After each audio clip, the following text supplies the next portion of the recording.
Hello, everyone, and welcome to the House of Mystery. Today, we will be discussing video games with my good friend Nightwolf. Hey guys, how's it going? It's me. It's your good buddy Nightwolf. How you been, everybody?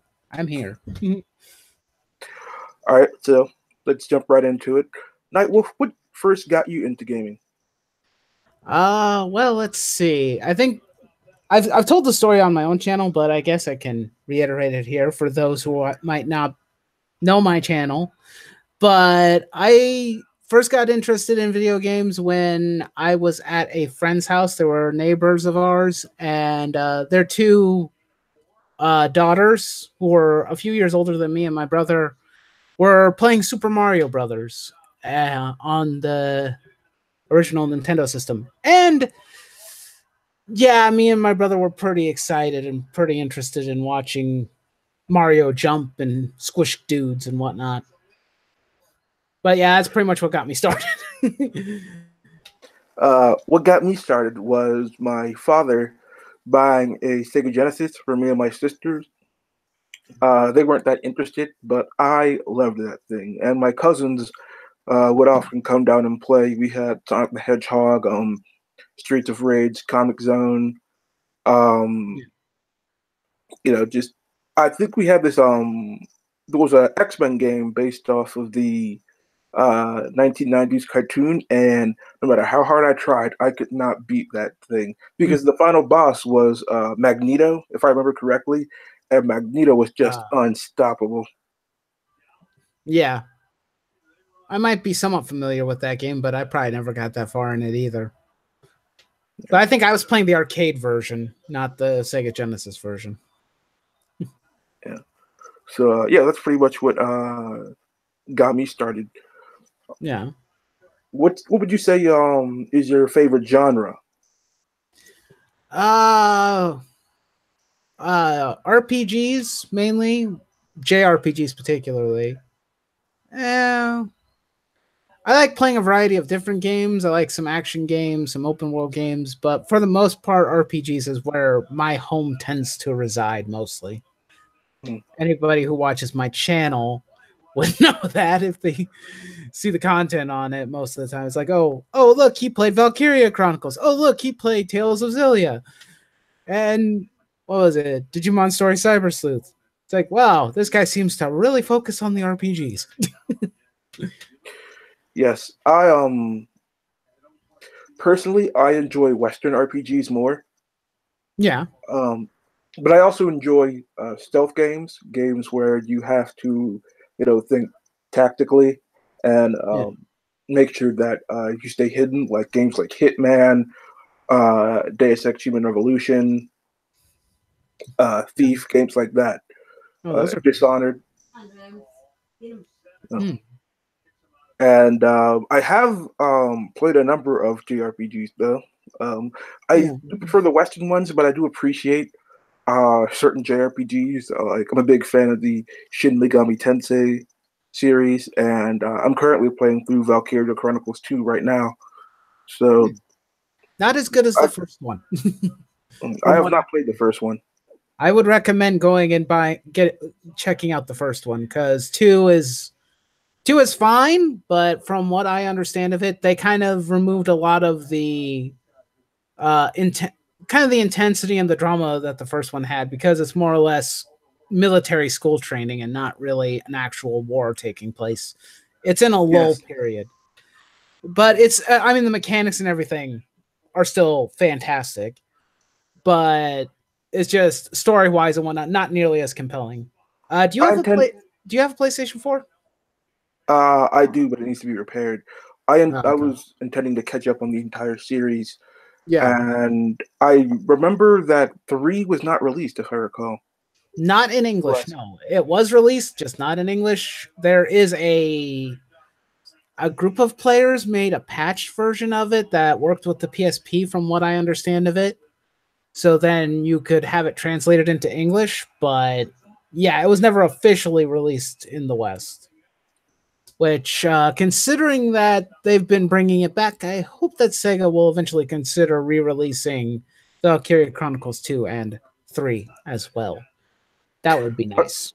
What Western games are you a fan of? Western games? Let me think. I'm trying to think of like Western series that I've actually spent time with that I can think of. Oh boy. I While you're use thinking of that, one series that I really love is the Ratchet and Clank series. Oh yeah, that's a good one. Oh, platformers. I like some of the platformers that were from Western developers. I enjoyed playing ones like Sly Cooper. Yeah, I've played a bit of Ratchet and Clank, not a whole lot. What other I ones have I played? I never actually owned Sly Cooper. I would play it over a friend's house. Yeah, Jack And and Dexter. I played Jack and Dexter quite a bit I've during never the beaten the PS2. first one, but I've beaten every one but the first one, including the racing game, Jack X, I think it's called. Oh, that's a cool one. Yeah, I. It's kind of hard for me to remember what Western games I tend to play a lot of the time because I'm more or less focused on whatever Japanese are pumping out. But there have Yeah. been a lot that I have played. It's just I like the like the Lego games. Depending on what genre they are, I enjoy playing those. They're a nice, relaxing, entertaining time. I've never really gotten into any of the Lego games. I tried Lego Star Wars, but this wasn't Yeah, my cup of tea. I think that's where I started. I started by playing Lego Star Wars, and then I played like Lego Marvel and played Lego Batman stuff.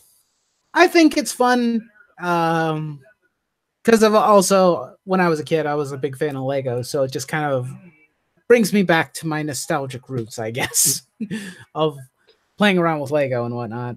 So, Well, if you, a good Western RPG that I can recommend for you is called Bound by Flame. It's from a company called Spiders. I believe it's a French company, but it's an RPG, and it's got a really good mix between action and tactics. It's not one of the games where you can just rush in and murder everything in sight. You have to actually think about how you're going to engage each enemy and be aware of what's going on around you. It's really fun. I would recommend it to anybody. huh. Yeah, that's one that I could consider looking into maybe. I don't play a lot of the Western ones. I've played some here and there. I've played Fallout, mainly Fallout 3. I've played Skyrim, and I know there are others out there that I've probably played, but I don't remember playing. Elijah the Orman in the chat just brought up Borderlands, and I am a huge fan of the Borderlands series. I've beaten Borderlands 2 and the pre-sequel multiple times. I never got the chance to play Borderlands 1, but I'm definitely going to go back and check it out. And I've really played excited. 1 and 2 of Borderlands. What did And you think of it? I think they were fun. They're pretty fun first person shooter role playing type of game. They were fun. They're fun to play with somebody else though, more than it is by yourself. But I enjoyed them. I like playing them. So Me and two of my friends did a co-op run, but I also enjoy solo playing. he also mentioned Uncharted and Halo. I played the hell out of Uncharted 1 and 2. I played through part of 3. I never really finished 3. I watched my friend beat it, and then I just lost interest in finishing it. And I need to check out Uncharted 4 because I would love to play that. Those are the types of games that I like to play when it comes to like action-based games or What are your games similar thoughts to on Uncharted. What are your thoughts on the first-person shooter genre? It's fine. It's not. I'm terrible at it. Basically, is how I would normally describe it. I don't mind playing them for fun on occasion, but for the most part, it's not really unless it's something that has an interesting pitch or story. I'm not really invested. I liked playing Halo back in the day, mainly because I liked the sci-fi story that was going on. Yes, But other than that, Borderlands is fun because it's quirky, it's humorous, it has fun with it. and the art style is unique. But if it's something like Call of Duty or Battlefield or anything like that, I'm like, no, I'm not interested. Yes, I'm not a fan of the military shooters. Yeah. The kind that EA and Activision just pump out every single year. Yeah. It has to have. I prefer things that has its own unique style. Doom. I love the new Doom game Yeah. because it's a first-person shooter. Yes, but it also it's more than just a first-person shooter because you can upgrade, all of your weapons into things that are really unique. It's got really cool enemies and bosses. It's not just run into this random Middle Eastern country and shoot all the bad Yeah. guys. You're right. Titanfall 2. Titanfall is a different first person shooter. I mean, it doesn't have much of it going in the way of story that I'm aware of, but hey, you get to pilot giant robots on top of shooting dudes, so that sounds like something I would be interested in. I just never gave it a try, really. I've actually played Titanfall a bit, Yeah. and one of my favorite moments is when I actually get a Titan to land right on somebody. That would be fun. Yeah. I Chicks know you're dig a that. fan of I know you're a fan of mechs and giant Yeah. robots. So, are there any games in that genre that you would recommend? It's been a while. Um the funny thing is that I know people would like, hey, where's Mech Warrior and whatnot. And the funny thing is, I used to play some of those like back in the day on my PlayStation 1.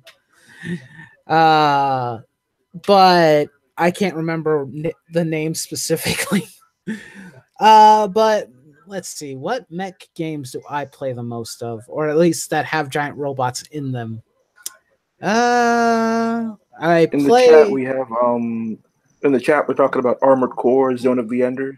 yeah, Armor Core, Zone of the Enders. I played a bit of Armor Core back in the day. I think I may have played a demo of Zone of the Enders, but it's been a long time. But Zone of the Enders is a good one that everyone talks about. Front Mission is another one that I've heard talk of. I think that was a Square Enix property, if I'm not mistaken.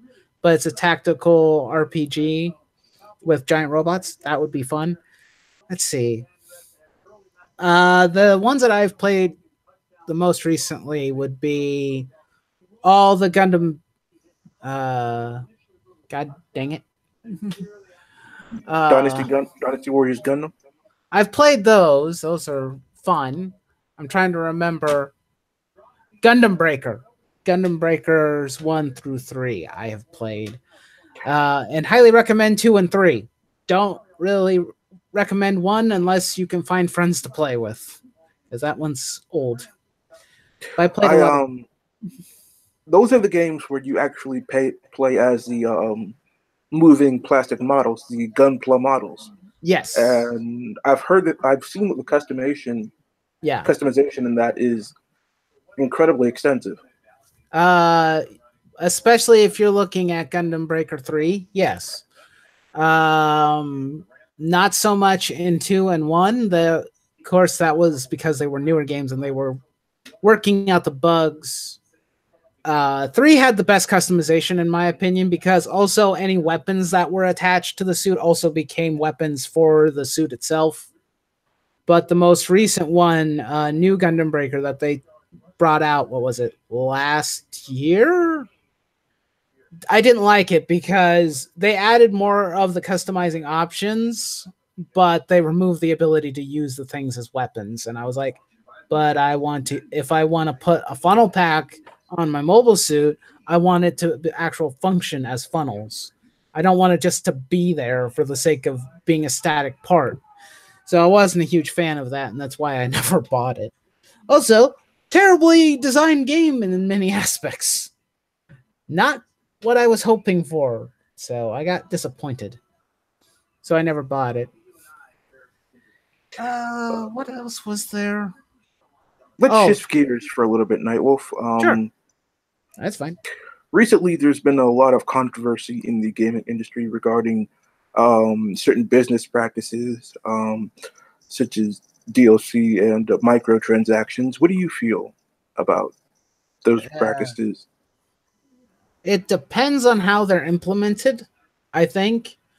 With DLC, if you're going to add a DLC pack to a game and you're adding like maybe some extra stories and extra missions to go along with like a bunch of new skins and whatnot, like what you could get if you buy the DLC for the new Spider-Man game, I'm okay with that because it's like at least you're adding more to it. It's like back in the day buying an expansion pack, you know, where it's adding to your game experience.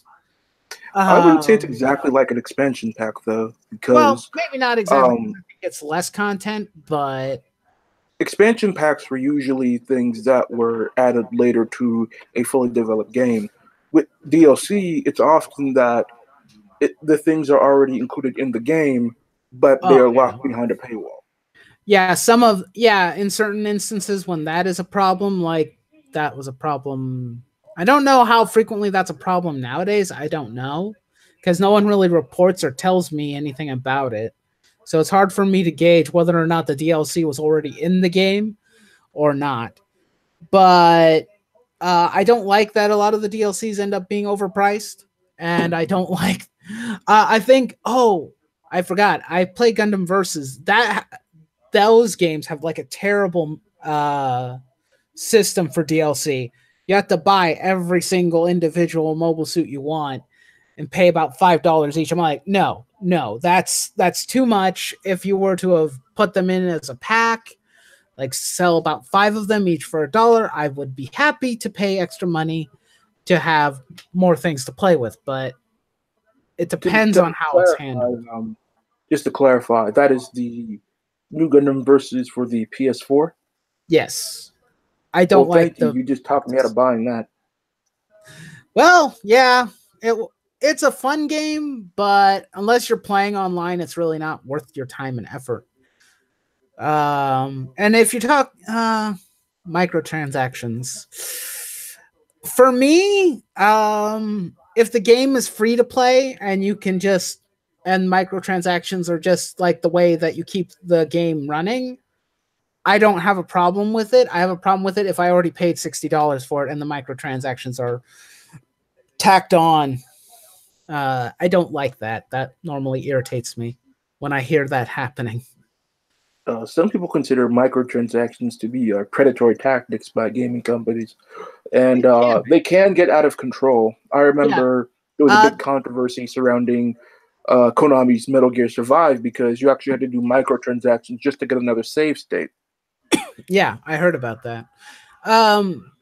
It can be predatory. The other thing is that people need to understand that they are not like rich billionaires who can buy everything.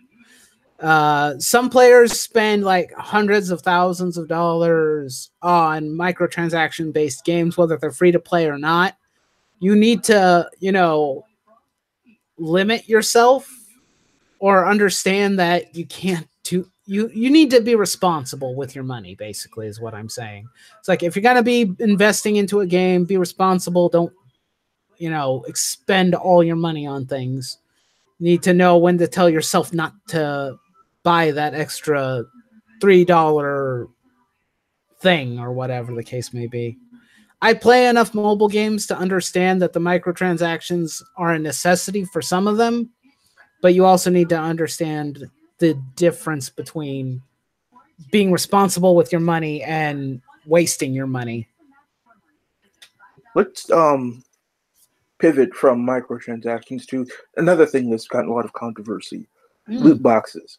Now, some companies have loot boxes where they are purely cosmetic and they don't affect the actual gameplay. However, there was a big controversy surrounding Battlefront 2, where they actually tied their loot boxes to progression in online multiplayer and actually had certain advantages for unlockables from the loot box. Right. That was a terrible idea. And EA got burned thoroughly for doing so. I don't, like I said, it's like if you could play the game just normally as it is and you don't have to pay for these things, are just cosmetics, there shouldn't be any real problem with that. If people want to give the developers money, give them money. But if it prevents you from actually making progress in the game, then it is definitely a problem. Especially if it's a competitive online based game. Like you said, that type of stuff could be considered predatory by nature. There are actually some governments that are actually thinking about making loot boxes illegal because they see it as a form of gambling, specifically targeted at children. It's not really gambling. Because if it's gambling, I was gambling in the 90s before this type of stuff even happened. Anybody ever played trading card games? Yeah. Yeah. So it's really not, it's not the same. It is different. You are acquiring something. Lottery, normally you don't get anything out of it. You know, not even remotely anything. You're spending money in the hopes that you might make an extra $100 when you gamble. So you're not really getting anything in return. So it's not the same. And the government's getting involved in it is it's not good. I mean, honestly, does anybody want the government to tell you what is allowed and what isn't allowed in your video games? It's bad enough when the companies do that. Do you really want the government to sanction what is and isn't allowed in your games? Me personally, no, I don't want them touching it. I want to play my games and not have I'm not a big fan of government overreach either. Yeah, exactly. And that's exactly what that would do. It'd be the government overreaching and overextending itself to something they have no business in. It would be the same as like, oh, hey, we're making rules to say that, you know, we're banning violent video games and whatnot. It's like, that's not your call. It's the responsibility of the parents to make sure that their kids aren't playing these overtly violent video games. Teach these parents responsibility first before they, you know, do stupid shit.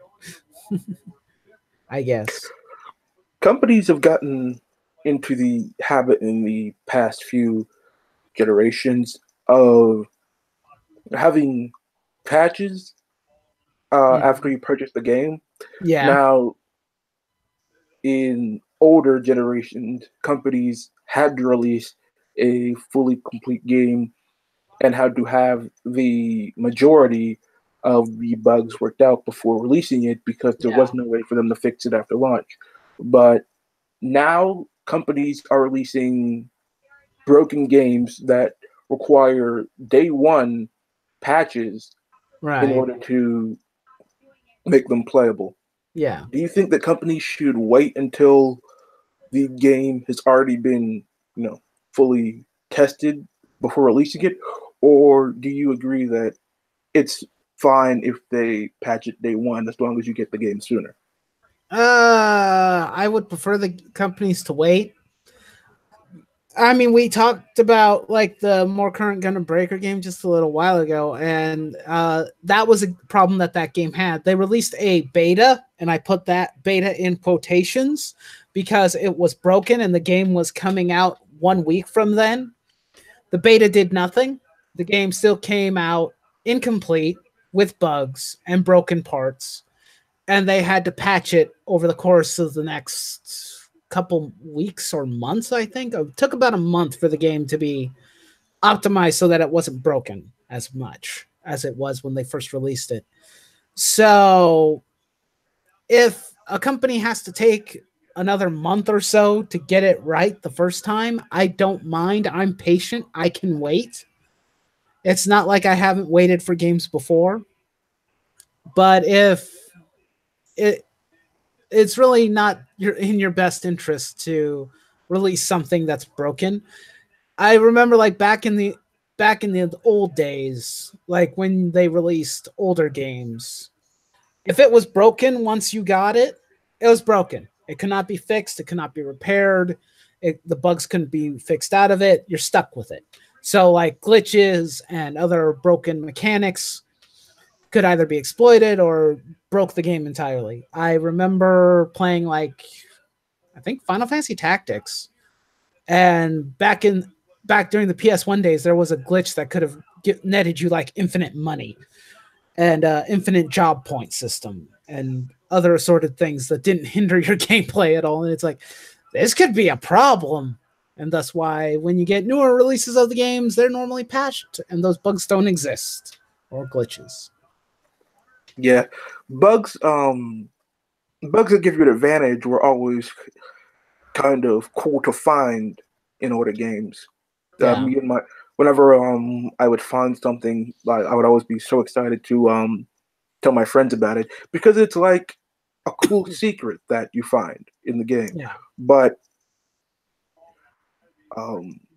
personally, I feel that them releasing the game before it finished is kind of a product of laziness in a way. Yeah. And I think it's also due to wanting to get it out there for profits. Yeah. Well, we do have to keep in consideration that they are in competition with one another, and there is always the chance that if they delay a game, they could lose profits. Considering that a lot of the big releases every single year tend to happen around fall and December, if you have your game scheduled for that and you're trying your best to make sure you make that date so that you can get those holiday sales, I can understand trying to rush, but also at the same time, it's best not to. I know that Elijah was mentioning how Persona 5 took 7 years to make. And depending on the product, it's sometimes worth the wait. Personally, I've played Persona 5, and it was definitely worth the wait. The game ran beautifully. I didn't really require any updates or patches for it. No. I played it on the PS3, and it still looks just as beautiful as it would on a PS4. Well, PS4 would probably run it slightly better, but yeah, one game recently that's had trouble. Since we talked about companies patching day one releases, is Fallout 76. And Fallout 76 has gotten a lot of bad press for a lot of the not only bugs but also just the design of it. Because in this game, it is essentially an empty world except for you, the monsters that you fight, and the other players. And that's it. Yeah. Not only that, but Fallout 76 had a day one patch that was actually bigger than the installed game itself. Oh my gosh. Oh, that's not good. That's bad.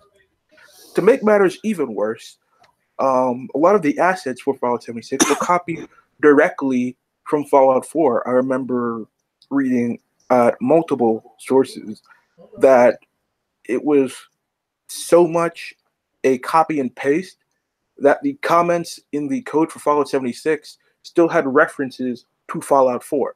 And if you're a computer programmer, you know that means they literally just copied a section of the code and then pasted it into the next game. Yeah, of course, a game like Fallout 76 was a hatchet job to begin with. You announce something that is, at best, an idea and not really fully realized, and you've dedicated probably not nearly as many resources as possible to get it out at a decent time. Because it's not an official Fallout game. It's basically a team-based, how would you put it? It has a Fallout skin. It's not really Fallout. It's a Fallout skin with Fallout-based mechanics. But if what you say is true and they're just copying pasting from Fallout 4, it probably was just lazy hatchet job that they were just trying to get out so that they can make some money. Because Fallout 4 came out what? Hold on. My brother recently bought it. 2016 or it was 2016 or 2015? 2015. Came out 2015. I just read the back of the Fallout 4 box. My brother bought it. Yeah. We're also using an old engine. Yeah, exactly. Of course, that's Bethesda for you. What do you expect at this point? Most of their engines aren't even completed and finished. I played Fallout 3 and my friend played it. He got to like the final mission and the game literally crashed the PS3. That's how bad their coding is. That's why normally if you want to play a Bethesda-based game, especially if it's Fallout or any of the Elder Scrolls games, it's recommended to play it on a PC because the community mods it. They let the community do it for free, basically. They're incredibly lazy. Yes.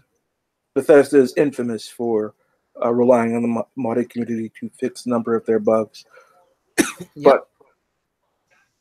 But in addition to poor codecraft, the online component is abysmal. I heard that there's only so many people allowed on each server. So you have a big empty world and you're only allowed to interact with like 20 people. Oh, that's for an online game. It's always a problem if the community is like sparse. Like whenever I play online based games and I'm just seeing a bunch of people running around, that's normally the sign that this game is healthy and still thriving and people are still playing it. But if you were only allowed to have so many people in a server at any given time and the world looks empty in comparison, that could be a problem. I've played, like if I play an MMO RPG or something, like I play DC Universe Online, or if I played Final Fantasy XIV, A Realm Reborn, and everything is empty, I'd be concerned. But those games are highly populated, even though they're several years old. At least last time I played them. If your servers can't handle having more than a couple thousand people at a time, you might have a problem. Yes, I think Bethesda really needs to make sure that the next game they release, which I believe it's going to be Elder Scrolls 6, they need to make sure that game is I think Doom Eternal will probably come out before that. Doom Eternal? Yeah. Doom Eternal. I forgot right now, released by Bethesda. Yeah, they released Doom and Wolfenstein, so all we got for Elder Scrolls 6 is literally a logo. There's no trailer, there's no information. So right now, the only game they're going to be coming out with that I know of is Doom Eternal. Yeah. Yes. Let me ask you. Are you aware of the Diablo controversy at Blizzard? Yeah, I'm aware of it. I know what happened. It was hilarious. So my opinion on and it actually recently happened again with the Alien franchise, because they announced that there was going to be another Aliens game, and then they ended up releasing a mobile game, and that was the big announcement. They really need to take a page out of, I don't know, like let's say a company like Nintendo's playbook, because Nintendo has been getting more into the mobile market, right? So you've got games like Fire Emblem Heroes, but when they announced the Emblem Heroes, they also announced a new Fire Emblem game. They announced Fire Emblem Echoes. So the question becomes, and I think they announced Echoes before that. I don't remember that Nintendo Direct exactly, but they announced both at the same time. Basically, in the same presentation, all talking about Fire Emblem. They announced both games simultaneously and other Fire Emblem-based projects. If you're going to make an announcement, you better be bringing your A game, because what they should have done at both the Diablo thing and for this Aliens mobile game is announced, we're working on Diablo 4. We're working on a new Aliens game. But to tide you guys over, here is the new Diablo mobile game and an Aliens mobile game. Then people probably would not be nearly as pissed and outraged about this entire scenario. It's very bad marketing. Speaking of the outrage, they did not handle it very well at all. No, they didn't handle it well either. I think that's why it's really smart of Nintendo to completely ignore being at like live events most of the time. They don't do a lot of live events. Their Nintendo Directs are already like pre-recorded. They're all scripted out. They know what they're going to talk about, who's coming on, what they're announcing, and then it's done and they can wash their hands of all the announcements. And if they're at a place like E3 or anything like that, that's just like the Treehouse live event where people are just talking and, you know, shooting the breeze and talking about the games that are coming out in more detail. So making your event live, like a lot of these companies do, normally ends in cringe. So maybe you guys should follow Nintendo's lead. I know I'm kissing Nintendo's feet a little bit too much for my taste right now, but because they're far from perfect, but I think that's the way to handle announcements. Also, Square Enix needs to fix their system of announcing things too, because all they do is announce shit half the time and that never comes out until probably 10 years later. Part of what I think made the controversy worse is that they announced it at BlizzCon, where people buy tickets for it. They are getting on planes, they're renting hotel rooms, all to hear what Blizzard is coming out with next. And exactly. That's to announce a mobile game, to announce a mobile game at that stage, really just felt. I think people felt like it was a waste of their money. Oh yeah, I would feel slighted by that too. Actually, if I went to a convention that was dedicated to a game, and then they announce something that I'm not interested in, and what I wasn't, you know, it's like, I think at certain points people do need to kind of like, you know, levy their expectations a bit, kind of even it out. It's like, what is it? Shit in one hand, want in the other, and see which one fills up faster is kind of a thing. You just have to bring it back a bit. You know, your expectations might be ruined. I mean, E3 has always been disappointing when it's like they announce something and it's like, I have to wait another year for this. Yeah, you need to be careful. And it sucks when you have to pay for it. That's even more sad and disheartening. Kind of thankful I'm not really a big Blizzard fan. Otherwise, I would have been more upset. Yes. The thing about shows like E3 is that they're not really there to give you an accurate representation about what the game is going to be. They are there purely for the hype. They're there to get you excited for the game so you buy it. And many times the actual product that's displayed at E3 is not actually the finished product you're going to purchase. So that kind of upsets me.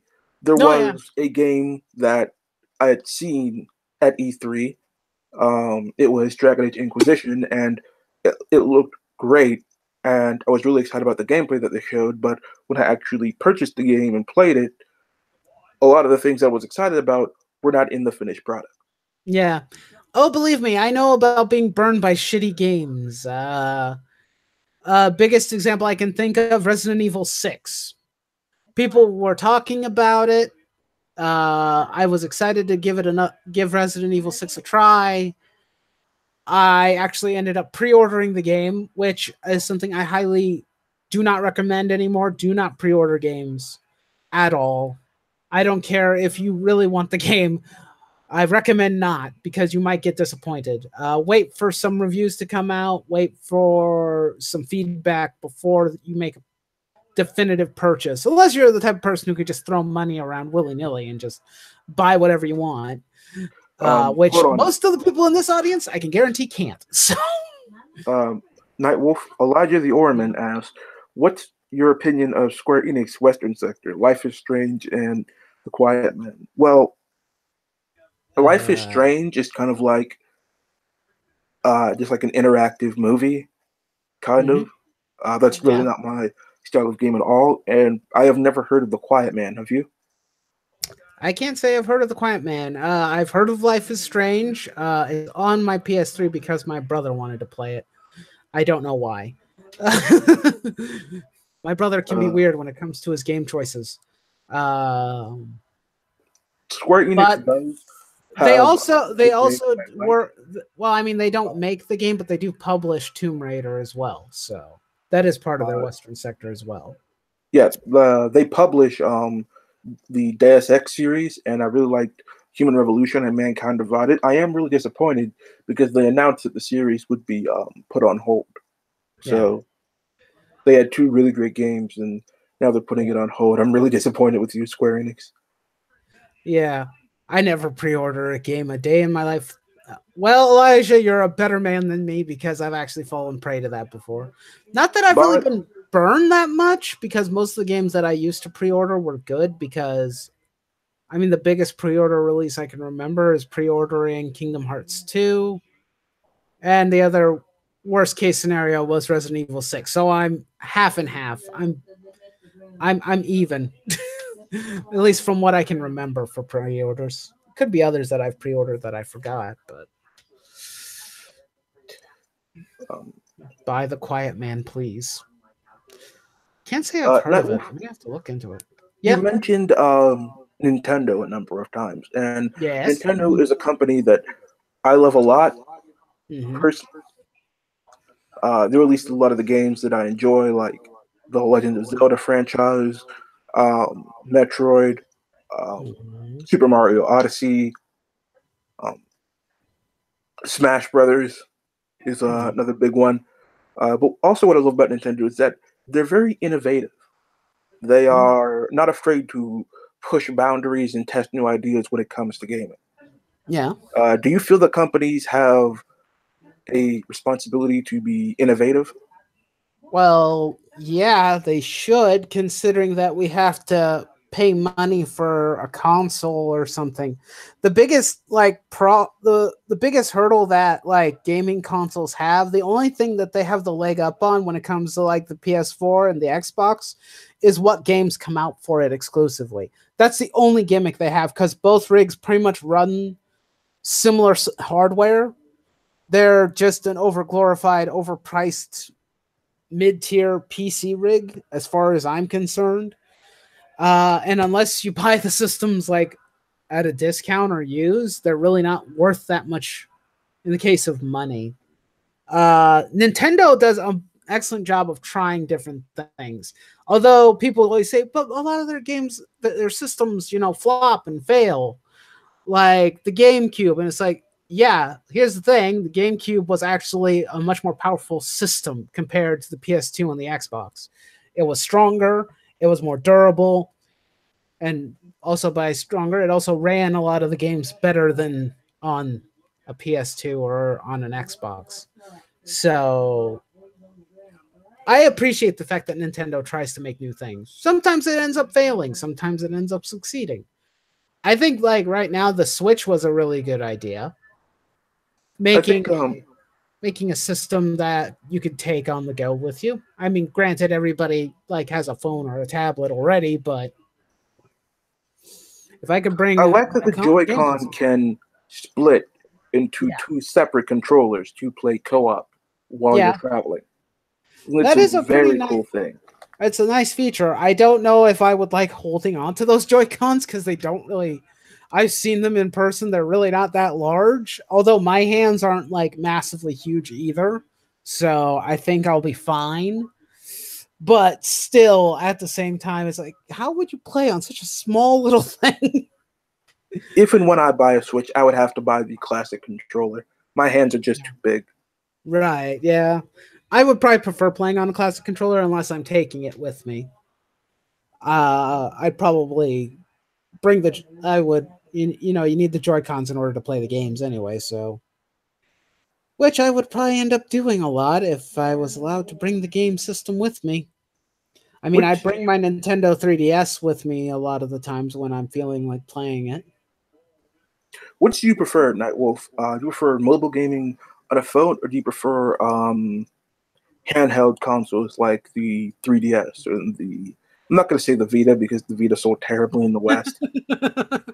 It But died on arrival, pretty much.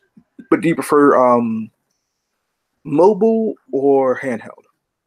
I think both have decent, advantages and merit to them. I I mean, lately I haven't been playing my 3DS very much.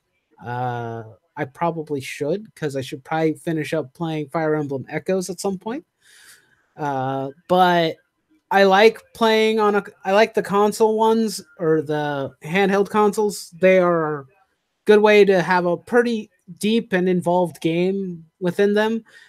Uh, Currently, a lot of the mobile games have been getting more in depth with their mechanics, and they have been steadily improving. I think if you wait a couple more years or so, they might be on par with, you know, a game system like the Switch or the 3DS in some respects, like gameplay wise. Who knows what might happen? Maybe Nintendo will start releasing full fledged, you know, console based games.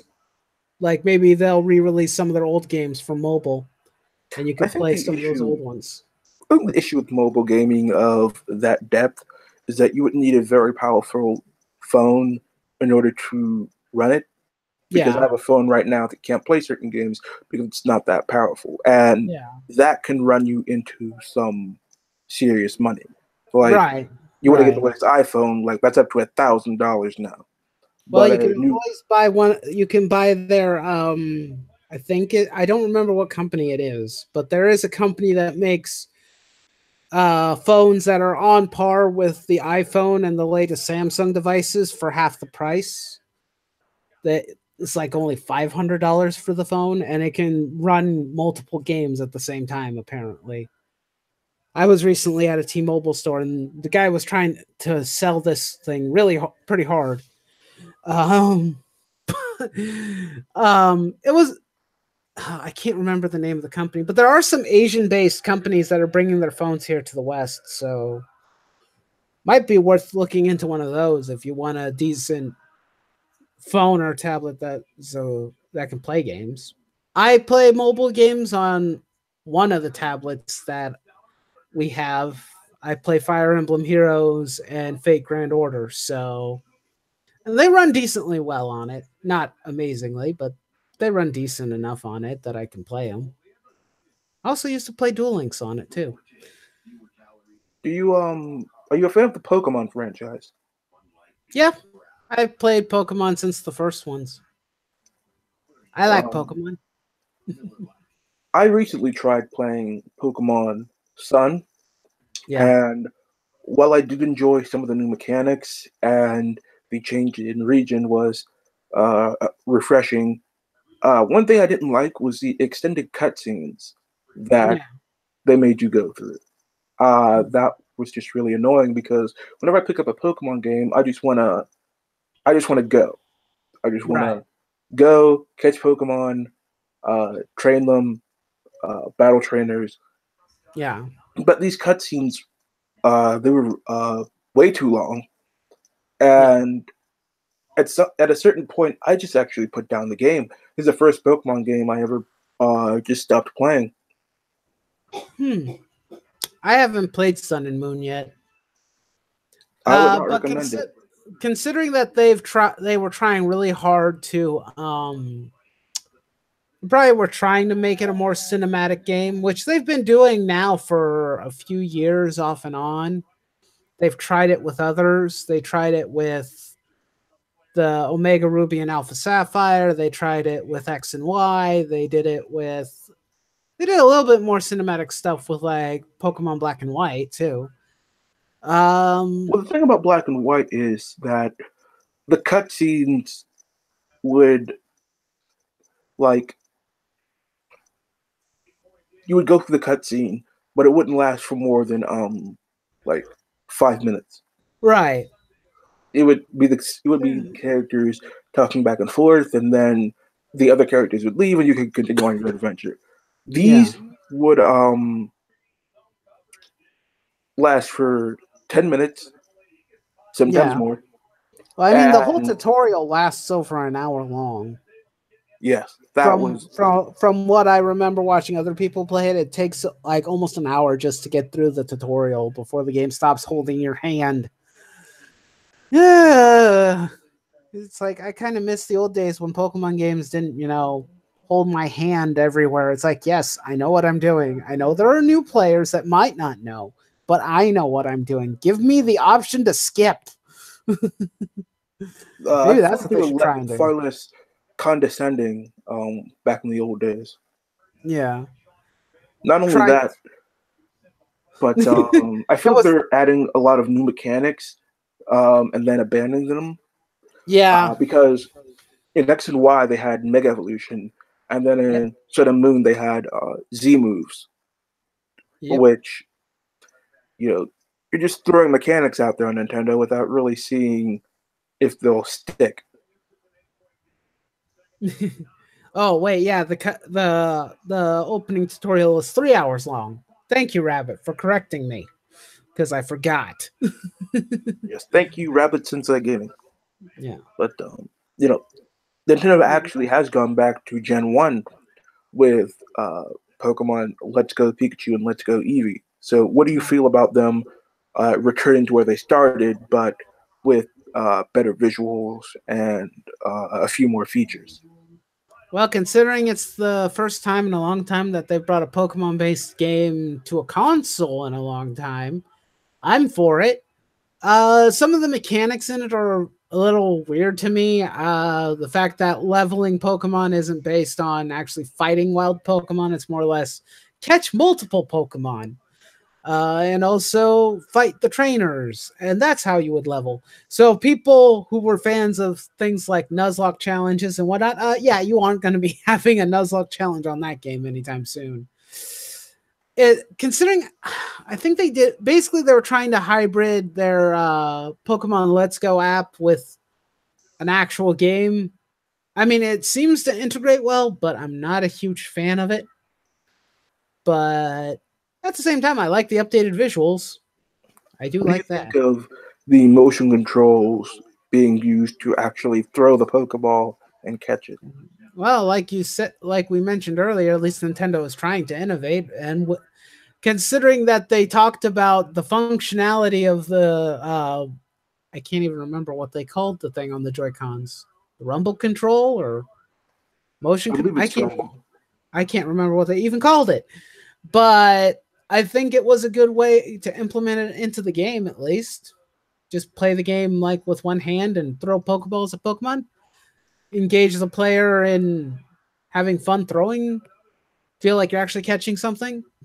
I think that's a good way of doing it because playing in the old games, waiting for the ball, just throwing the ball and waiting for it to connect and, you know, catch the Pokemon, that can be a tedious endeavor and not very fun. Let's switch topics a bit. Let's talk about franchises, specifically gaming franchises and how they've changed over time. Okay. Um, let's start with Final Fantasy, very Oh big boy. franchise in gaming. It started out as a turn-based RPG, Yeah. but the recent Final Fantasies have been more action-based, specifically Final Fantasy Lightning Returns and Final Fantasy 15. Yeah. These are much more action-oriented. You don't get direct control over your party members in 15 or in 13. And it's really just left up to the computer's AI to attempt to make the right decisions. Right. So, do you believe that Final Fantasy would be better off going back to a turn-based system, or do you think that it should continue to be more action-oriented? Um. In all honesty, Final Fantasy can burn for all I care at this point because their last several attempts to get me to buy their games have not worked very well. Working? What's that word coming out of my mouth? I did not like 13. I know there are parts of it where it gets better, but I detested 13 quite a bit. And 15 did not help. The long, overly delayed game that we were promised, and then it finally coming out. I don't know. I know there are plenty of games out there that have action-based combat that I play on a regular basis that the AI will do its thing while you're playing as like one of the solitary characters. But those games also have customizing options to allow you to tailor the party to your needs. Do you need someone to focus on healing the party? Set them to heal the party. You need them to be shooting off, spells or AoE attacks? Make them do that.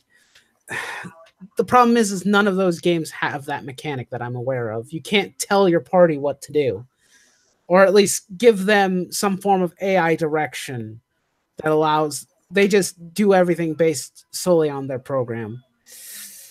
Should it go back? The thing is, it won't go back to turn-based because Final Fantasy is desperately trying to market to Square Enix is desperately trying to market to the Western audience.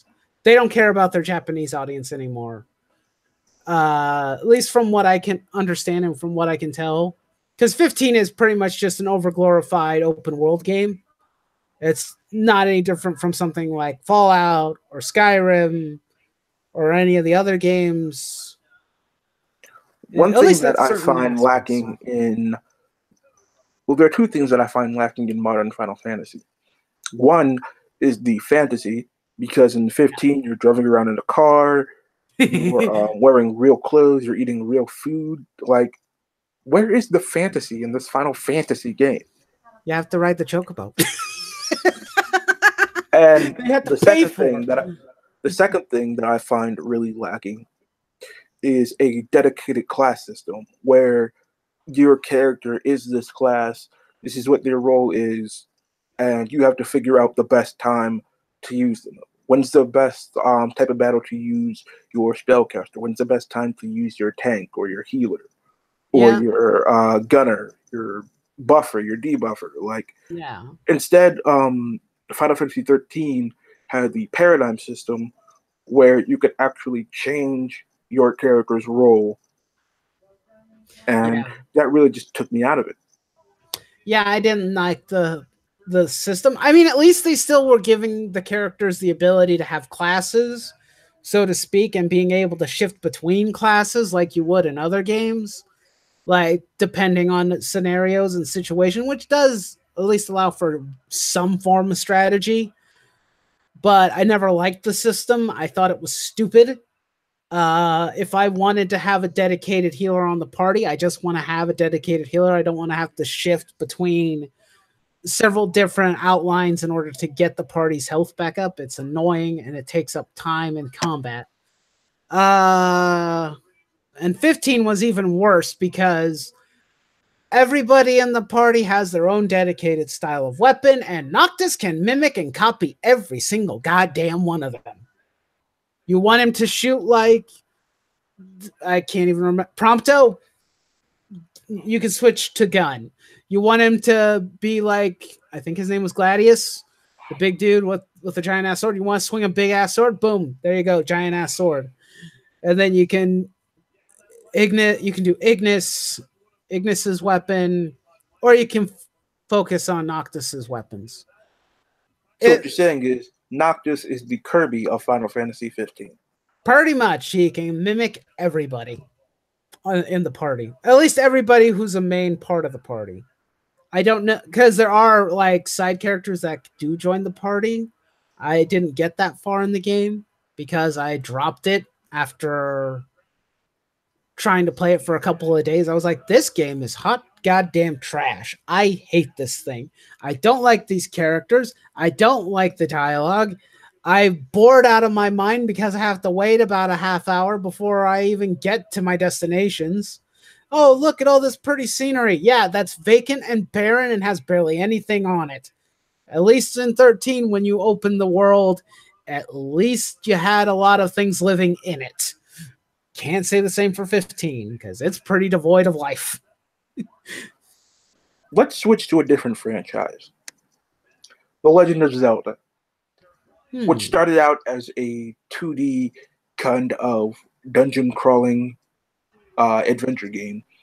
It's now grown gloriously, in my opinion, into a 3D open world action adventure game with a good emphasis on puzzle solving. Yeah. What are your opinions on how The Legend of Zelda has changed over the years? I think that, I mean, every game franchise or anything is going to have growing pains no matter which way you look at it. So there's going to be stinkers. There's going to be games that, just don't work mechanically very well. I played Skyward Sword. Not the best when it comes to sword play and combat, but at the same time, I think that they've handled the franchise well. I think they're constantly trying to improve it or trying to add new things that make the game more fun. I haven't had a chance to play Breath of the Wild yet. I really I've want to, played though. a bit of Breath of the Wild, and from the bit I've played, it was amazing. It was a breath of fresh air for the Zelda franchise. Yeah, it You was. could go anywhere you wanted to. You could pick up enemy weapons.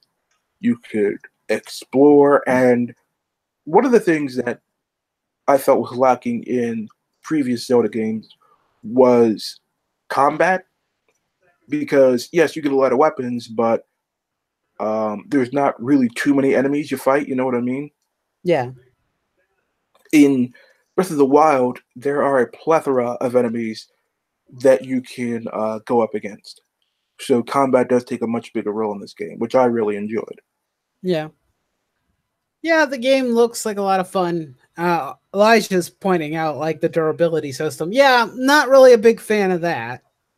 I mean, it makes sense for, if you were able to just stockpile weapons, it wouldn't be it'd be too easy, but I think there are certain weapons that should, be allowed to I know some of them last longer than others. I don't know.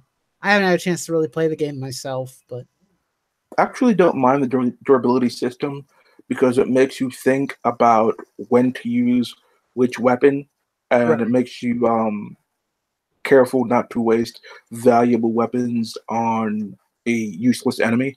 Right. That's true. Does allow you to play a bit more strategically and plan your stuff out a bit more, which is fun. What is your favorite in the franchise, if you have one? Oh, favorite Legend of Zelda. Um. Uh, Ocarina of Time is my favorite. It's the one I played the most, and the one that I've beaten the most. I think a close second would be Twilight Princess. I did really like that game. I liked the aesthetics of the world, and the game was a lot of fun to play too. So Those are actually my two choices. I loved Ocarina of Time. I played it on the GameCube, and you know, me and my friends, we went through that game together, helping each other out to figure out how to get through the dungeons. And I'm sure I don't know if you share this sentiment, but personally, the water temple can burn in hell. No, if we're talking about Ocarina of Time, yes, their water temple can literally straight burn in a fire because I hated that temple. It is the most confusing and baffling temple I've ever been in. And yet, Most water temples in Legend of Zelda games tend to be a problem, but not nearly as big of a problem as that one. Mainly, I think the biggest reason is because, unlike all the other temples in the game, the textures for all the rooms are exactly the same. So it's navigating it is a pain because you don't know where you've been, or well, you can kind of see where you're going and where you've been, but then if you have to go back for something, you're not sure where it is. Oh god, I hated that system. I actually did love that game so much. I loved it so much, I actually learned how to play the Song of Time on an actual ocarina. Good job. You know, the one thing we didn't do, we didn't mention our favorite Final Fantasy games.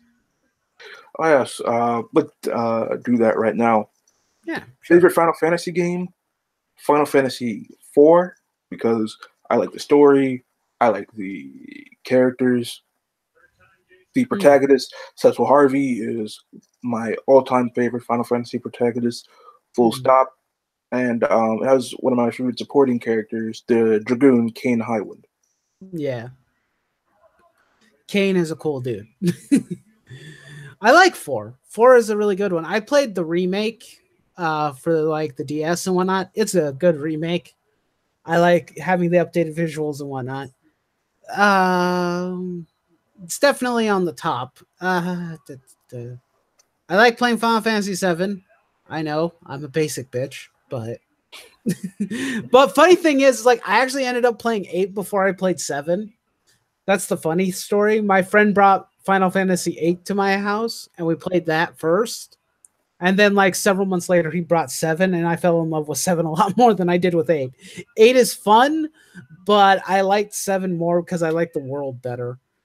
I also like 12 story. Not a huge fan of the system-based stuff. It's a bit. I am not a fan of Final Fantasy 12. I think its combat and whatnot was it was they were trying to do like kind of like an MMO style combat system. It just doesn't really. It's not the best. I'll say that much. But the story is good. And 10 also has a good story and a decent combat system. 10's is very solid. I think 10 was the last turn-based. Well, 12 is still turn-based. It may not act very much like it, but it is still turn-based. It just acts more like an MMO than it does a standard turn-based RPG. But it's still turn-based because there's cooldowns, there's wait periods, still a timer. 13 is when they started to really veer away from that entirely. Yeah, when you couldn't control your party members. Yeah, I couldn't really control them, no. But not as much. But at least you remember. Let's move on to another franchise. Well, I was gonna say, you remember how I mentioned the whole control of the AI by giving them like AI settings? 12 has that. 13 does not. 12 does have a system that allows you to tell them what to do. And also, yes, Rabbit, Final Fantasy Tactics is the best Final Fantasy game, and you can fight me on it because it is. That's my favorite, actually. Sorry. All right. Continue. Moving on to another franchise. This one's a bit different from the other two we mentioned. Street Fighter. Okay. Now, I played the Street Fighter 2 arcade game growing up. I loved it. I mained Ryu like everybody else.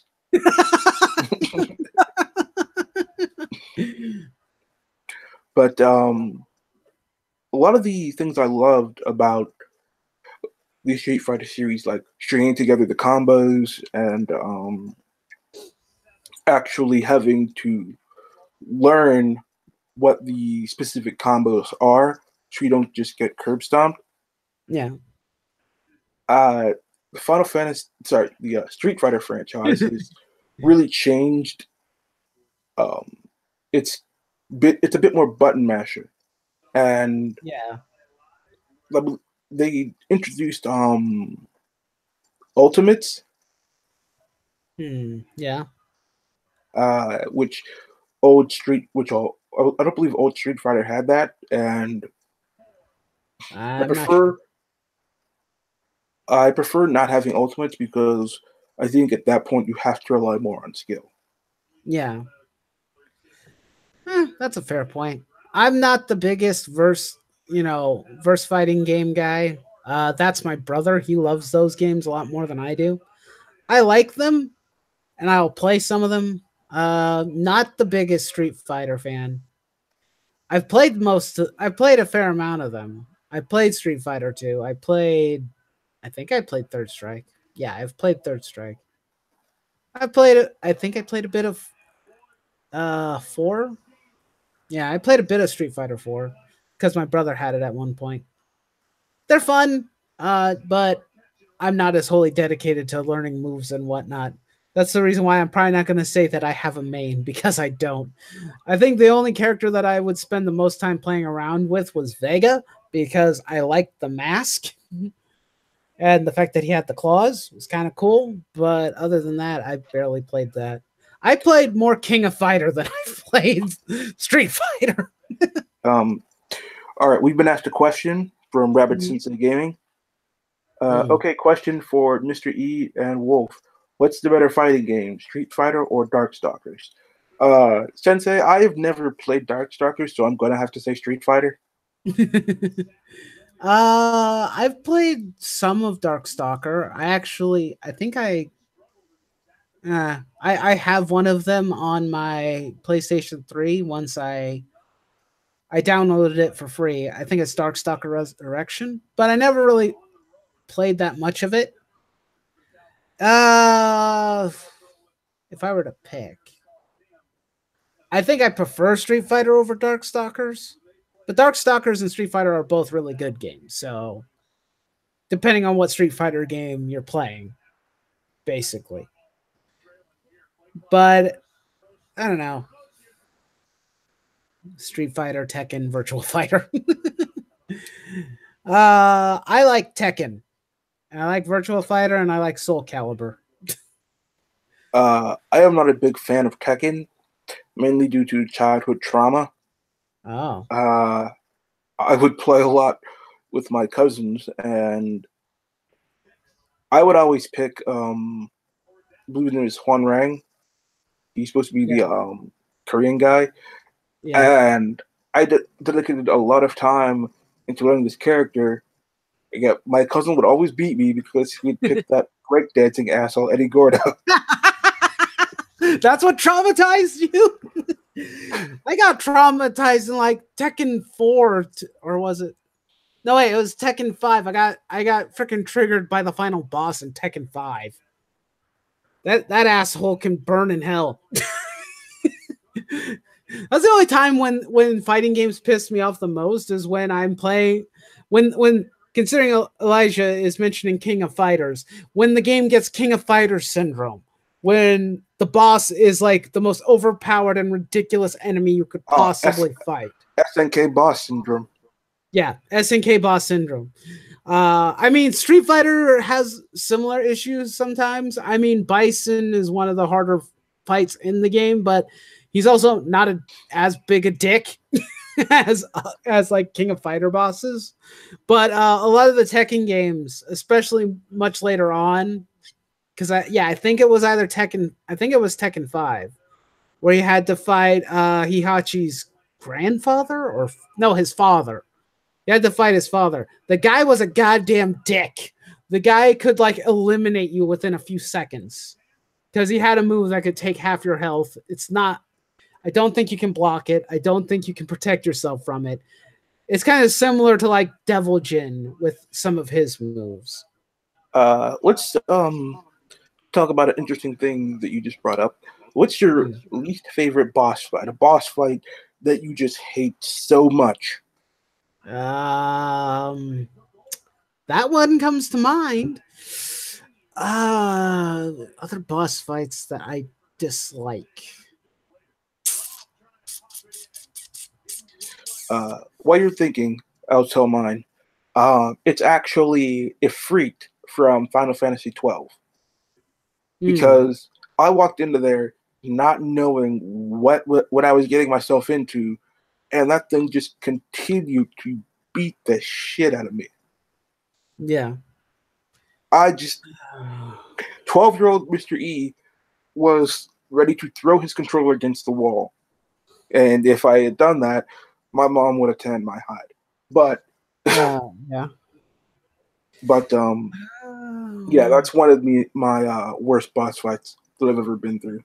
Oh man, I'm having a tough time remembering major boss fights that like were a headache. One that I can remember, like from back when I played Final Fantasy Tactics the first go around. Oh, I can't remember what chapter he's in or what the boss's name is. He's one of the guys you're supposed to face off. I think it was around either chapter 5 or chapter 6, maybe chapter 4. I don't remember. But he has this. He has one of the Zodiac stones. He becomes a I guess you call it some sort of demonic creature, whatever you want to call the thing. And he summons like gargoyles, and he hits like a goddamn truck. And at this point in the game, if you haven't been like grinding or leveling up, he's going to annihilate the entire party pretty quickly. The gargoyles aren't the biggest problem. He is, because he has a lot of health and he hits hard. I was so frustrated at this point that I talked to a friend of mine who also played a lot of RPGs. And he told me, it's like, oh, did you know that there is a skill called auto potion? I'm all like, auto potion? What is auto potion? And he's like, what you want to do is you want to give all your party, you want to train all your party as chemists and teach them auto potion, and then have high potions on you during the fight so that every time he hits you, you can automatically heal. And that took me a long time to eventually learn that. But yeah, that guy was a dick. I can't even remember his name. But that's the only other boss fight I can think of and remember that was a pain in my ass. Another boss fight that I had trouble with was Nyx from Shin Megami Tensei Persona 3. It is the final boss, the true ending final boss. And here's the thing. He has 6 initial stages. And at each of the 6 initial stages, his strengths and weaknesses change based on whatever arcana from the tarot cards he is using. So you got to figure that out based on the tarot and what it represents. But after you get through those 6 initial stages, you get to his final stage, and he has a ridiculous amount of health. And the thing about this is, I was playing the classic Persona 3, in which you cannot directly control your party members. You can only give them vague orders what to do. Right. So I'm going through this boss fight, and I managed to get him to like the last 20% of his health. And when he gets to that phase, he unleashes this attack that hits all your party members. It doesn't just hit all your party members. It also gives them status effects. Oh. Don't you just love those boss fights? When I was playing through this boss fight, it hit my healer.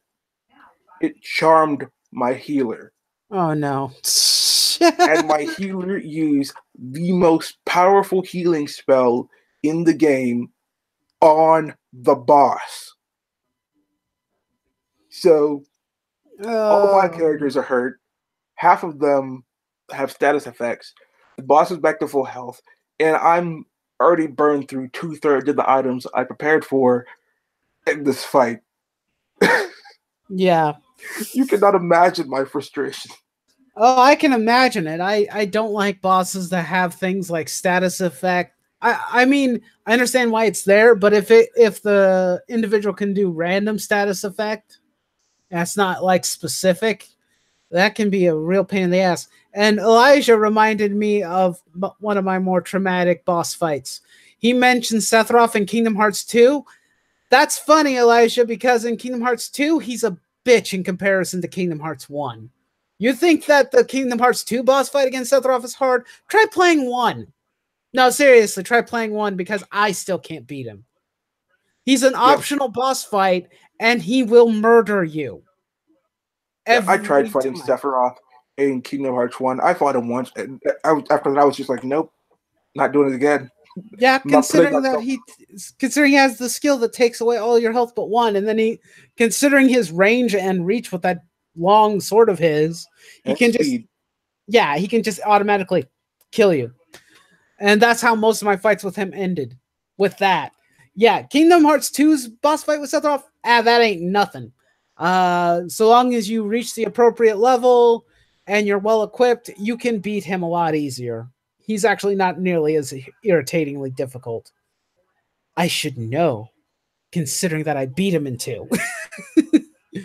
I beat everything in 2. I completed everything. There was one more boss fight that I had difficulty with growing up.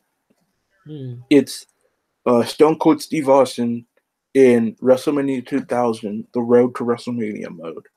After a certain point, the thing is impossible to beat. Literally impossible. You cannot get a pin on them.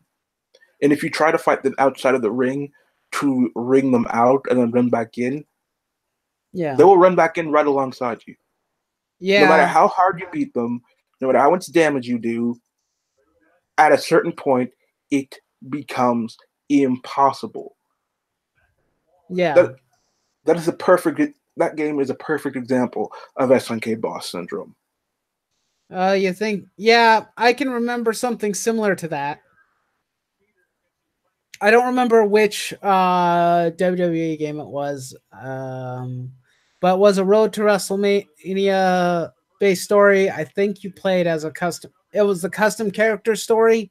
Yeah. And if you get all, and you end up having to fight the Undertaker, you can never win that fight.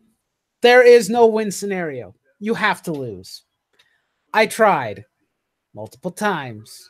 No matter how good of a player you are, you cannot beat Undertaker because it's the streak. The streak never ends unless you're Brock Lesnar, apparently. So, yeah, you can't beat him. You have to lose, and you have to accept your fate as being one of his hooded gentlemen who escorts him to the ring. I'm like, wow, that's freaking fantastic. I went through all this trouble for nothing. At least give me the option to win. That would have been nice. I understand some of those fights in some games where it's like, this is a lose scenario. They do that in some of the RPGs. Like, no matter how hard you try, you're going to lose. So don't even try. Normally to show like, oh, you're weak and you're not capable of fighting this person yet. But in that scenario, no, that's the game giving me the middle finger. That's literally giving me the middle finger. It's like, oh no, you worked all this way to the final fight. Yeah, no, you can't win. Sorry. I don't know if you know the Breath of Fire franchise. I know of it. I've never played it. In Breath of Fire 1, there's this enemy where you have to go into like this robot made out of stone in order to save this village. But after you do, the robot starts going out of control. And when you get back up into the robot, there's a knight there that, for some reason, I don't think is ever explained to you, turns into a gremlin. And you fight the gremlin. And you kill the gremlin. And then the gremlin gets up. And then you have to keep hitting the gremlin until he dies. Oh my gosh. He should have no health, but you keep hitting and hitting and hitting this guy, and he does not die. And I'm actually surprised that Elijah actually managed to beat Sephiroth in the first one. That surprises me. I don't know how to do it. I've tried every possible scenario in that one that I could. I couldn't beat him. I also couldn't beat the Phantom at the Ghost Tower either. So, or not at the Ghost Tower, at the Clock Tower in Peter Pan's world. Couldn't beat him either. Let's shift focus a little bit. Sure. What do you feel about co-op video games or games that encourage you to play in co-op mode? I actually really enjoy that. I'm not a huge fan of being competitive because in the past I would be a very sore loser. I don't like losing a lot of the times, but I enjoy if I'm losing with a team, it doesn't hurt as much because at least it's not me just sucking, it's everybody sucking. One thing, no, Elijah, I'm not fighting the Reaper in Persona 5. I know better than to do that. And I'm not that far into Persona 5 to know even where the Reaper is, so if you stay in Mementos too long. Oh yeah. I forgot that was a condition. Yeah. But one of my favorite co-op games is Streets of Rage. Me and my sisters and cousins, we used to play it a lot on the Sega Genesis. But one thing that would always annoy me is when we're playing co-op and we're pretty much halfway through the game, and then my Yeah. cousin has to go home because it's getting dark, so I'm stuck there playing a co-op game where it spawns twice the enemies, and it's just me. Yeah. Yeah, I can understand that. I like playing co-op games. I remember playing co-op games like Streets of Rage or the X-Men game or at the arcade. I like playing cooperatively with a friend. It's just a lot of fun. So at least if you both lose, at least you're losing together. Not so much if you're versing somebody. I like co-op games. I like team co-op. I like playing games more recently like Monster Hunter. I enjoyed playing Monster Hunter World with Rabbit. I like playing uh what other team-based games have I been playing recently? Gundam Battle Operation 2 is team-based. That's a lot of fun to play. I need to get back to playing that actually. One of my favorite co-op games is actually an arcade game, and it's the Teenage Mutant Ninja Turtles arcade game. Oh yeah, those are really fun. Yeah. Um, I actually one time actually got three other friends together where we actually got to play as all four Ninja Turtles. So that was really fun. We didn't beat it because the game was actually in an amusement park. So we were playing it, but eventually wanted to go on rides. Yeah. But there was one moment. Um, it wasn't on Ninja Turtles, but I think it was Carnival, and me and my friend had like $20 in quarters. We were determined to beat this thing, and no matter how hard we tried, we just kept dying. Yeah. I've had that happen. We spent like 2-3 hours trying to beat Carnival.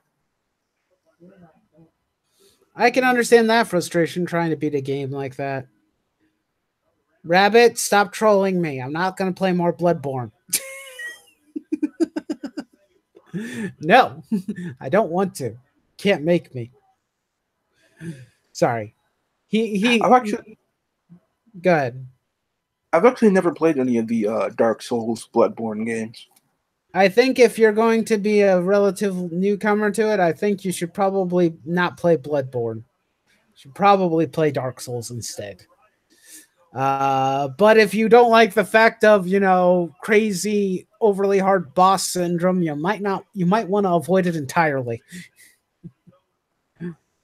Because oh boy, those games will literally beat your ass until you want to throw a controller or break it. And yes, Rabbit, I know the first boss that you meet in Bloodborne is optional. You don't have to fight him. Still doesn't change the fact that I didn't know that at the time.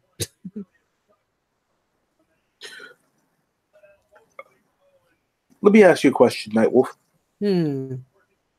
What's a game that you had every hope in playing? Like you were just so excited, everything that you heard about this game made you want to play it more, and then when you got your hands on it, you were just utterly disappointed.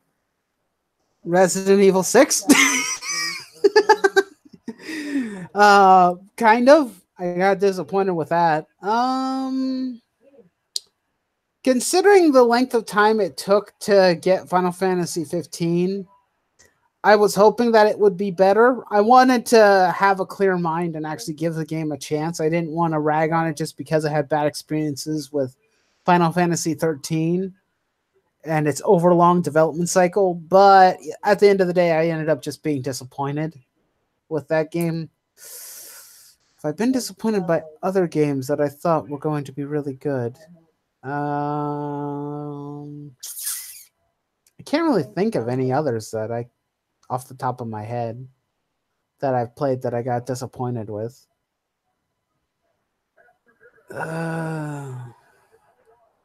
Yeah, I can't really think of anything. Mine, and I know a lot of people say this, but it's definitely Mass Effect 3. Oh, yeah. Because that's the game where you knew that it was trying to be way more of a shooter than an RPG, which it was in the beginning. Yeah. Not only that, but it was very uninspired. Um, Yeah. the previous two games, they gave you a lot more options, um, not just in terms of story, but in terms of developing your character ability wise. And it did have good armor customization. That is something that I will give it. But a lot of the side quests were just go out into the galaxy and find this thing. Yeah. And the story could have been a lot better, especially the ending. I know a lot of people have spoken about the Mass Effect 3 ending, but wow, it was just god awful. Because at the very end, nothing you did actually made a difference. Yeah, that was really bad. It's like a game dictated entirely by choice, and then you take away everybody's choice. Oh, now I remember another game that was very disappointing for me. It was back when I used to own an Xbox 360, but Fable 3 was disappointing. I like the first two Fable games. They're not great, but they were fun to play.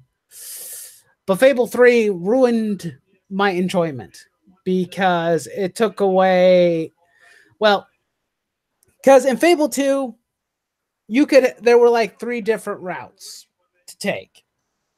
Could be evil, could be good, or you could be neutral.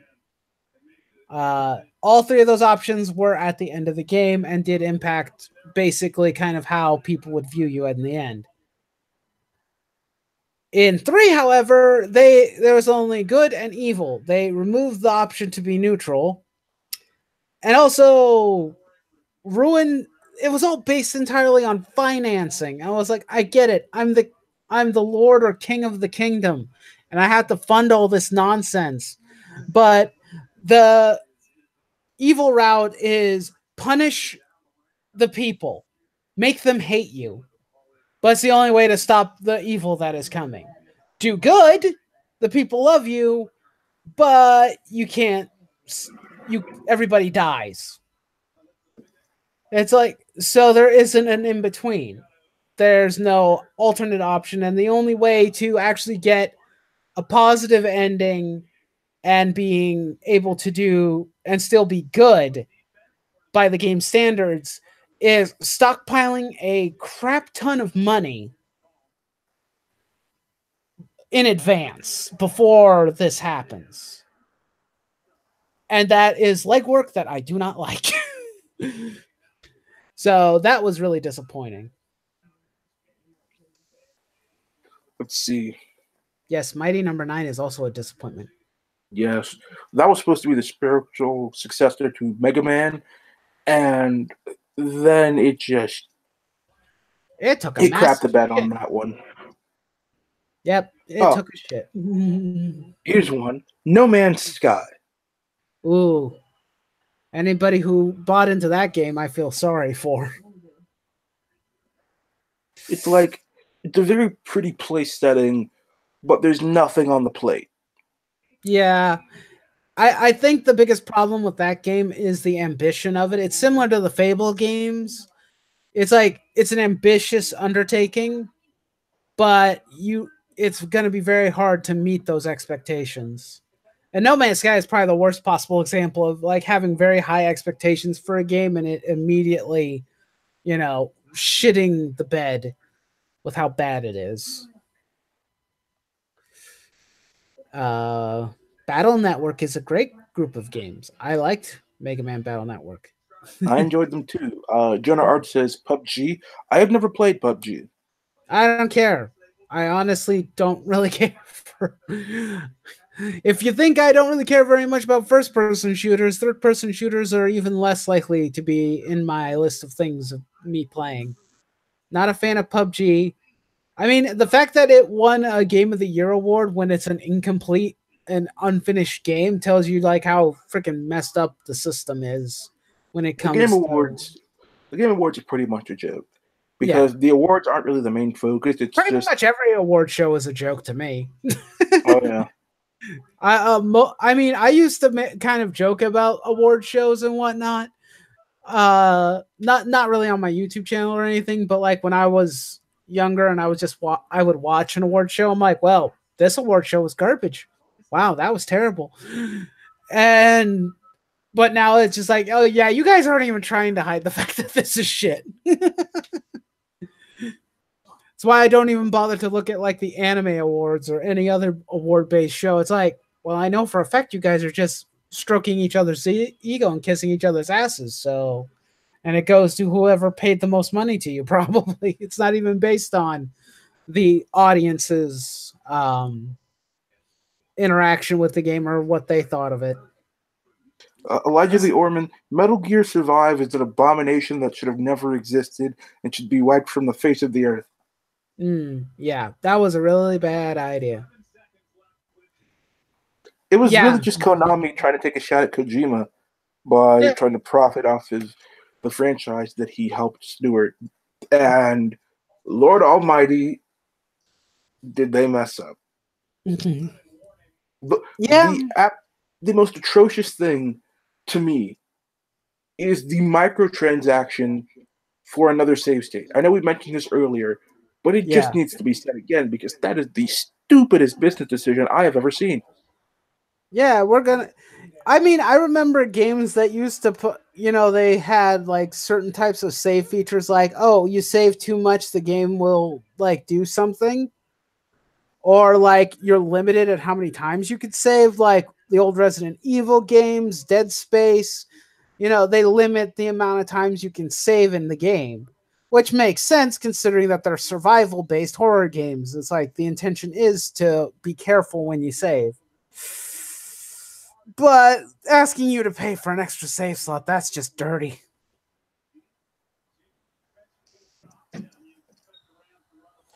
YouTube Rewind 2018. Don't you mean YouTube Rewind practically every year since probably like 2014? Or at least 2015.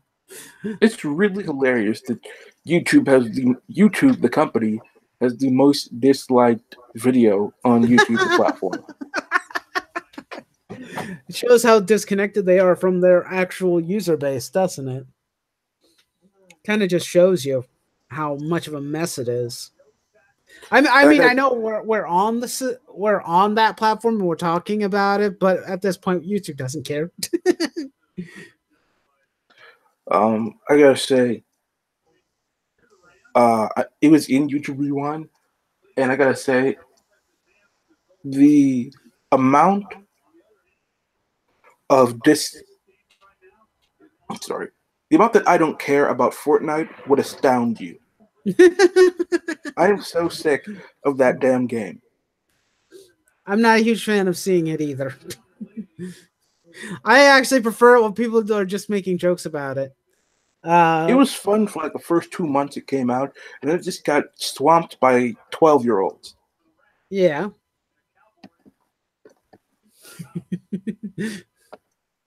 I preferred PewDiePie's version of YouTube Rewind. That was a much better video. I don't know why I mentioned that, but yeah. Yeah, Fortnite's just oversaturated. Yeah. Anyway. It's oversaturated not just in player base, but also in the public eye. Yeah. Which makes me want to play it even less. What are your thoughts on games that require you to play online all the time? Sometimes it's fine. Not the biggest fan of it, but I don't know. I'm okay with it so long as you don't have some stupid bullshit practices that go along with it. I'd be fine with it. I mean, when they did stuff like online DRM and whatnot, I think that was pretty stupid in some cases. But like I said, I play Gundam Battle Operation 2. It's a strictly online game, and there's plenty of games out there that are purely online based. A lot of mobile games you can only play online in order to connect to servers and stuff like that. So I'm okay with it. It doesn't irritate me. Um, Personally, I prefer games that have an offline mode yeah, because I like having the option, basically. if something happens and you lose internet, that's a game that you paid money for that you can't play anymore. Yeah. If your internet goes down, then you can't play it anymore. Yeah. That is the biggest hurdle and problem with it. I've lost internet before, um like we didn't pay the internet bill and when we were supposed to, and I lose the ability to play the game online. It's happened a few times when I was playing some mobile games. I think, yeah, I think I was playing Fate Grand Order, and I was playing through an event. Then I lost internet connection for a day or so, and yeah, I kind of cut into my grinding. Oh yeah, let's not also forget when the servers are permanently taken down. Oh Then it's a yes, $60 paperweight. Yeah, that's not a good thing either. That's bad. That's a problem when the right. Nightwolf, servers go down. we're gonna wrap up in a minute here, but Oh sure. let me just ask you a final question. What is the game that you are most looking forward to in 2019? Oh boy. I'm trying to remember what's coming out in 2019. Hopefully in 2019. Kingdom Hearts already 3 I think came out already from what I remember. I'm not sure. Um I would probably say the game I would most look forward to playing would be the most recent Fire Emblem game that's coming out, Fire Emblem Three Houses, which is supposed to come out sometime in 2019, at least according to Nintendo. I don't think an official release date has been announced yet, but Is that's the that for game. the Switch? Yes. Unfortunately, I need to buy a Switch. So I need to do two things. I need to buy that game and I need to buy a Switch. So Yes. that's a problem. The game I'm most looking forward to is undoubtedly Kingdom Hearts 3. I waited 12 years for this game. Damn it! I need to play it. And We're worth you, man. We waited. I waited 12 years for this shit. It should have been on the PS3. I still hold true to that. I wanted it on the PS3. That's why I bought a PS3. God damn it! I'm telling you right now, anybody watching this, if anyone spoils the ending for Kingdom Hearts 3, you will see a rage that will shake the earth and split the heavens. I swear on Jesus. I will do my best not to spoil it. I think that's everything. Nightwolf, do you want to plug your channel? Well, I think most of the people who are in the stream already know who I am, but if you're not aware of who I am, my name is Nightwolf Plays. I have a YouTube channel, which is literally called Nightwolf Plays. Spoiler: Kingdom Hearts 3 has an ending. Yes, come join me as I talk about a variety of different topics and I live stream some games. Hopefully, I'll get back to live streaming some Spider-Man for everybody soon, or maybe we'll live stream something else tomorrow. But yeah, that's pretty much it for me. All right, thank you for joining us, Nightwolf, and thank you everybody in the chat and everybody listening post stream. You've all been amazing guests, and thank you for visiting the House of Mystery.